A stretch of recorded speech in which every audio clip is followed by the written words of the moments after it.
നമസ്കാരം. നിത്യജ്യോതിഷത്തിലേക്ക് എല്ലാ മാന്യ പ്രേക്ഷകർക്കും സ്വാഗതം.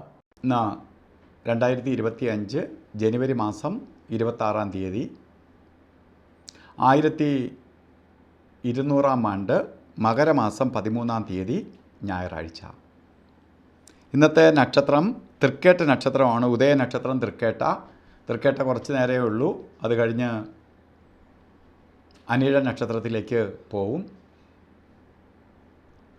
കേട്ട നക്ഷത്രം കഴിഞ്ഞിട്ട് മൂല നക്ഷത്രത്തിലേക്ക് പോവും. അപ്പോൾ മൂല നക്ഷത്രം ആണ് ബാക്കി ഫുൾ ടൈം നിൽക്കുന്നത്. അപ്പോൾ തൃക്കേട്ട ഉദയ നക്ഷത്രം തൃക്കേട്ടയാണ് വന്നിരിക്കുന്നത്.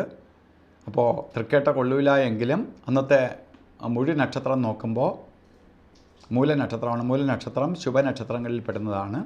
ശുഭകാര്യങ്ങൾക്ക് അനുകൂലപ്രദമായ നക്ഷത്രമാണ്. പക്ഷേ ഞായറാഴ്ചയാണ്. ഞായർ എന്ന് പറയുമ്പോൾ അവധി ദിവസമാണ്. ഒരാഴ്ചയിൽ ഏറ്റവും ശ്രദ്ധിക്കപ്പെടുന്ന ദിവസമാണ് ഞായറാഴ്ച.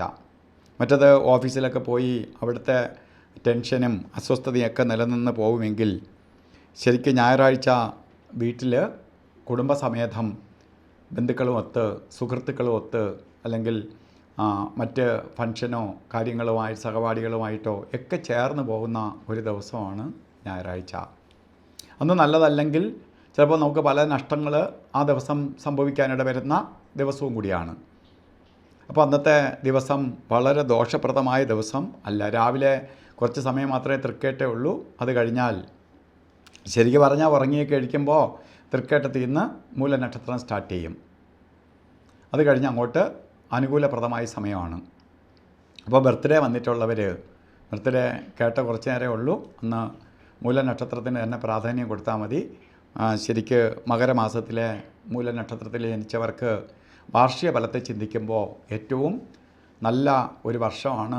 എങ്കിലും സൂര്യന് കുറച്ച് ചൂട് ഗ്രഹമാണ്. കുറച്ച് ടെൻഷനും അസ്വസ്ഥതയൊക്കെ ഉണ്ടാക്കുന്ന ദശാനാഥനും കൂടിയാണ് സൂര്യൻ.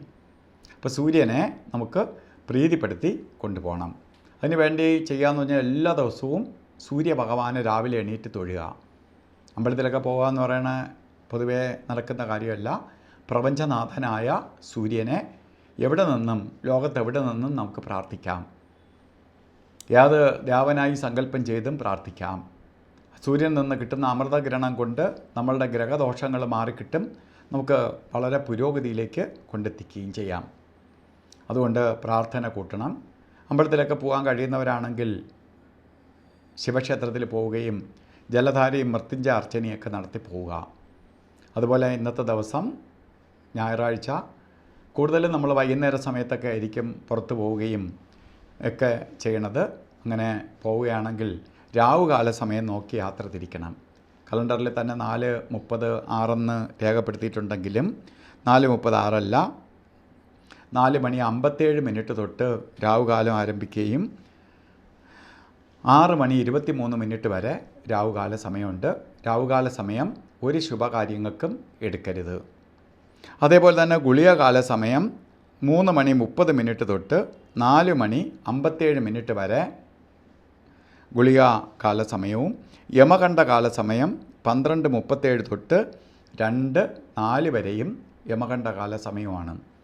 ഈ സമയം ഒരു ശുഭകാര്യങ്ങൾക്കും അനുകൂലപ്രദമല്ല.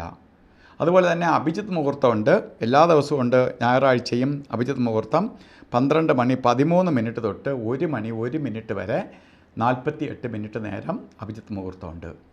അഭിജിത്ത് മുഹൂർത്തം നമുക്ക് എന്ത് ദോഷഭാവങ്ങളെയും മാറ്റാൻ ശക്തിയുള്ള സമയമാണ്. പ്രത്യേകിച്ച് സൂര്യൻ്റെ ദിവസവും കൂടി ആയതുകൊണ്ട് സവിശേഷത കൂടുതലുണ്ട് താനും.